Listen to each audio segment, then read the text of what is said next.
As the 2023 general elections draws near, candidates are occupied with campaign activities across the country.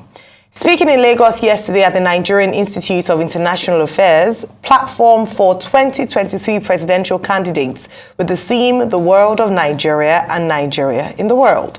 Foreign policy as an adjunct of domestic priorities. Presidential candidate of the Social Democratic Party, Adewole Adebayo, said economic diplomacy will be the guiding framework of his foreign policy if elected president on February 25. Adebayo explained that the concept would entail promotion of domestic enterprise and attraction of long-term real sector foreign investment in the Nigerian economy. He also pointed out that economic diplomacy is intended to support the nation's domestic priority of ending poverty, tackling insecurity by stimulating job-creating growth and enabling local production of arms and ammunition to fight insurgency. Joining us on the show this morning is Adewole Adebayo, presidential candidate of the Social Democratic Party, SDP. Good morning and welcome to the morning show. Good morning. Thanks for the invitation. Good morning, Nigerians. Good morning, and thank you for joining us. Thank you, sir. Well, I just saw your video there, speaking at the ultra-modern conference room of the Nigerian Institute of International Affairs. But we understand your mates are going to London, to Chatham House. But you are going to NIA here in Nigeria. When are you going to Chatham House? Just address that and then tell us about this, your concept of economic diplomacy. What exactly do you mean by economic diplomacy, which was the major theme you addressed yesterday? Okay, thank you. Chatham House is the British version of our own NIA. Actually, the name is Royal Institute of International Affairs. Ours is Nigerian Institute of International Affairs. And we've always known from time, even before independence, when Lawrence Fabumi and Adewole Adebayo and Kenneth Dike and all of them came together and said they needed to give us our own institute. So the idea is that Nigerian president, Nigerian ruler, and anybody who wants to lead Nigeria, if they want to form their foreign policy framework, the best place to test it is our own NIA, where you have our own experts who understand our situation. Yeah, it's true that we can go to other international fora to make friends with them. But those are not the places where you form your policy, because some of your policies may not be in their best interest. It might just be in your own national best interest. So and I've communicated to our friends in Chatham House that I have nothing against them, but I'm auditioning to be Nigeria's president, not to be the UK Prime Minister. So when I have spoken to the experts in my country and they understand me, then I will come to Chatham House. I can do that before the end of the campaign or after the campaign. There's always enough room to make friends. I was in Washington, D.C. In June, and I spoke to the Americans, but I spoke with respect to how Nigeria under me would be friendly with them. I didn't go there to talk about my domestic problem, issues confronting me, because I know the difference between doing something in Nigeria and doing overseas.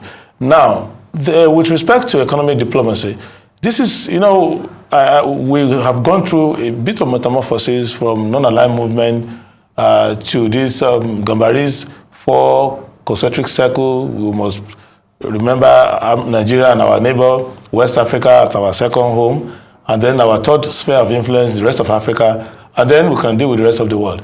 But we have been thinking right from Ike Wachukwu's time, when we started feeling at home that we might not have all the resources on Ladika 1 days where we could be Father Christmas of Africa and many parts of the world, that we might need to take our economic situation into consideration so that we go out and start doing diplomacy in a way that can enhance our economy. So I think that is the route that I would take as president, as the chief diplomat for Nigeria. I would want to pursue economic diplomacy so that we make friends. If you look at recent transactions that we've done with the international community, better diplomacy might have given us better chances. Whether it's a debt payment that we deal with, whether it's investment, the amount of investment we get, relationship that we get with partners. For example, the Americans, if you see how generously they've treated, say, Egypt, how generously they've treated Rwanda, not talk of Pakistan and other friends of theirs. We haven't got that kind of support. And so those are the things that I want to pay attention to, and to ensure that the key priorities of our problem now, as we have seen it in the SDP, is that we must kick poverty in the teeth, finally. And we must arrest the issue of insecurity. We must be in full control of our geographical space, inch by inch. And we must have a strong military. You know that the original doctrine of our military was that anything from entire West Africa, the lower tip of the Sahel, and Central Africa was seen as the territory, the theater for Nigeria. And we must gain control of that theater without much competition with our international friends, the French, the British, the Turkish, the Russians, and the Americans. They must allow us to play safe in this area. And those are the areas that I want our diplomacy to face now. All right. So you talked about leveraging economic diplomacy, as you know, if you were elected president. One of the things that, for instance, the DG of the World Trade Organization, Dr. Ngozi Okonjo-Iweala, has said is that whilst there's a wide economic scope for opportunities in Africa, and Nigeria being included, one of the challenges is that we do not have enough international partners in terms of foreign investment, foreign partnerships. What are some of the things that you would practically do to attract these interests and to maintain them? Okay, what I can say basically is this. This interest will come no matter what. When it comes to foreign investment, you can't force them to come. And when they're interested to come, you can't ask them to go out. If you have oil and somebody wants to come and exploit the oil, you can't stop them. So what we can do is first to make sure that domestically we are a place where investors would like to come. And to do that, that's why I say foreign policy is an adjunct of domestic policy. You cannot say, I'm going to do a diplomacy of inviting a steel manufacturing plant to come to Nigeria where they have no access to electricity. You cannot say, I'm going to invite people in finance and fintech to come if you have no legal regime that they can use to work. You can't say, well, I'm going to go on send the tourism board to go all over the world, and you don't have good airports that can receive them. You don't have safety on the road. So I would make sure that I arrest the issue of poor governance, accountability for our resources. And on many occasions, I dare say this, I've seen Nigerian overseas leading missions to come and fight for a $500 million investment after having wasted immediately before leaving home about $3 billion of their own money. So Nigeria is a country where our major investment will come the way it has been in India, Indonesia, Turkey, and other medium powers. It cannot be the way the WTO DG is looking at it. I think they are more experienced in dealing with small countries like Rwanda, feel like that Ghana, that if you invest $100 million, it's a life-changing experience. But in Nigeria, a state governor can use that one to celebrate the anniversary of his election. So what you need to do is to make sure we have accountability, that we receive the revenue that we are supposed to receive. I have made it a point that from my calculations since 2015 to now, in fact from 2012 to now, we've not collected more than 7% of the potential revenue we're supposed to collect. So my foreign investment drive is for big items, not for small things like that, because if we have accountability at home, we raise our revenue the way we should do it. We don't look at people's faces when revenues are due to be collected. We don't give unnecessary waivers to the tune of trillions. If we do that, we'll have enough money for the basic investment we need to make, and then foreign investors will come here to do medium-sized and big projects. And those ones will have their own terms and understand the people. For example, I'm happy they did the Lekki port, Lekki deep sea port. You will see that not much of government money is involved in that. And Lagos is probably, you can't have another state in outside Lagos where you can do that. So we need to create more spaces like that. I have up to about 17 more that could be done between Badagry and Rio de Rey in Cross River. So if we do that, I think we can do that. And if we look at inland waterways, I've met many people all over the world who are interested in inland water transportation, inland aquatic farming, and so many other things. So we just need to create a system where you can have a policeman who can come to your aid if you're in trouble. You can have a post office that works. You can travel within Nigeria with ease. Given the geospatial distance in Nigeria, I think the longest distance anyone longest amount of time anyone should spend in transporting Nigeria should be 3 hours, end to end. So those are the things we need to get right if you want investment to come. And then we need to do something regarding our internet bandwidth. NCC has not been doing well because a lot of the money which is being paid by both subscribers and the internet service provider and all the other operators is meant to do background infrastructure. They haven't been doing that, and a lot of the money has not even been accounted for. It's one of those monies you find in the MDAs. So if we do all of those things, the bandwidth is getting better. It should be shocking to you that your telephone is not working better than it did in 2001. That's incorrect. Okay. So those are the things which I think if we do domestically, investment will come and will make it easier for everybody. Okay, harnessing possibility is another thing to promote inter-African trade, which is about 15%, which is a paltry amount. So will your foreign policy also include connectivity, which is a very fundamental? I can't take a plane directly from Lagos to Malawi any longer. Sometimes you have to go out of the continent of Africa to be able to go to other parts of Africa. That's one. Even telephony, you all know what happens. That if you dial a number today in Ghana, it first goes abroad, then it comes back to Ghana, which also increases the cost and things like that. Secondly, doing all of this vis-a-vis climate change exigencies, in the sense that we have problems with climate change, the West is now being hypocritical that for you to be able to do anything, climate parameters must be, upheld. But the truth is the West who have opened up their coal power plants in other parts like Germany and the likes, and we were still opening up our economy here. Oil was just discovered again in Nasarawa. Drilling will still start again in Nasarawa, apart from the Kobani we just did. When you look at things like that, and also the fact that the West African corridor brings a lot of possibility. Lagos to Abidjan, the distance on road is just less than 2,000, a little over 2,000 kilometers. We can have a megapolis in the next 50 years that the two cities, Lagos and Abidjan, are integrated, and you have a lot of satellite cities across the line. So what are you thinking as regards all of these ideas? Yeah, it's a wonderful idea to kind of link Lagos and Abidjan, but I want to do that immediately after linking Lagos and Maiduguri, and after linking Lagos and Kano, and other things like that. What I see going on as a major problem is, if you look at all these valid issues you have raised, there are problems that lie at the desk of Nigeria. Because the idea, if we hadn't ruined Whiskey Tango, the Nigerian Airways, with our open air agreements that we have enough investment inside Nigeria today to revive the Nigerian Airways and to make it do most of these routes. If you look at Europe, there is no Brussels Air and a few of these airlines. What carries Europe is Air France and British Airways. So, and maybe Lufthansa joining it. So it is the big brother. And EasyJet. And EasyJet, yeah, exactly. So what Nigeria, yes, Nigeria is the one that can do it. And if you look at many of these other ones, you will see that Air France has some shares in them, British Airways has in some, just to push them. So what I think we need to do is that Nigeria needs to provide the regional infrastructure. We have the means to do it. If we just stop stealing the money, stop wasting the money, we can do that.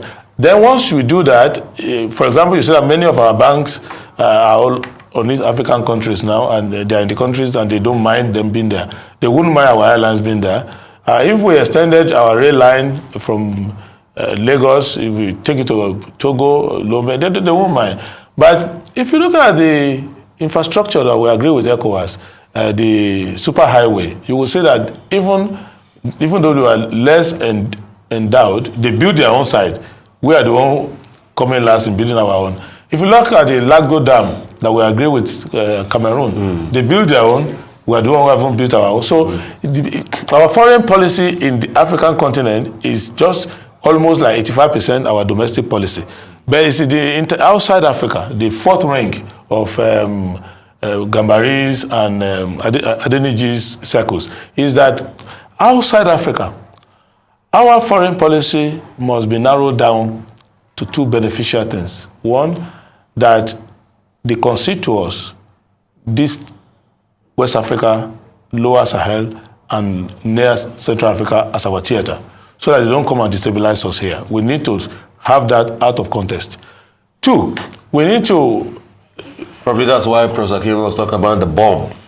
Yeah, but it's too late for the bomb now, because if we are able to address poverty, we're able to address insecurity. We don't need that bomb, that black bomb, to be able to frighten anybody, because our superpower status is inborn. If we turn our 210 million population into one which doesn't have the current profile of 133 million in poverty, if you have 133 million middle classes with different professions, different expertise, that is the real bomb now. If you are able to secure this land, and our satellite countries around us, I'm sorry that I call them satellite countries, but countries around us, if they see that they can be secured, when you talk to the Ghanaians, when you talk to... Well, I see a contradiction. Yes. Now, see, let's talk theory, Yeah. the theory of it. Nigeria's foreign policy is based on the idea that Africa is the centerpiece of Nigeria's foreign policy process. And that has been the tradition that we have maintained. When you went to the NIA yesterday, they were saying foreign policy should be an adjunct of domestic priorities. But over the years, we have seen Nigeria making foreign policy, traveling abroad, looking good at international conferences as more important, and playing Father Christmas across Africa, more important than domestic priorities. How do you intend to change that? Because you started by saying, oh, you will deal with domestic economy, insecurity, but you've ended up now saying, oh, we have to look after our neighbors. So I see a contradiction. Okay, now let me resolve it. Where do you stand in the matter? Because it's an ideological challenge for Nigeria. But I've resolved the dilemma. I've passed through the horn of the dilemma. One is this. One, it was Balewa who said Africa will be the cornerstone. And then when we made enough money, then the military said it will be the centerpiece. For me, I think that what we can do, and the things that I want to do, is to be sure that it is what I want to do domestically that informs what I do outside, including regionally. For example, all the things I have said we will do for our neighbors is not out of charity.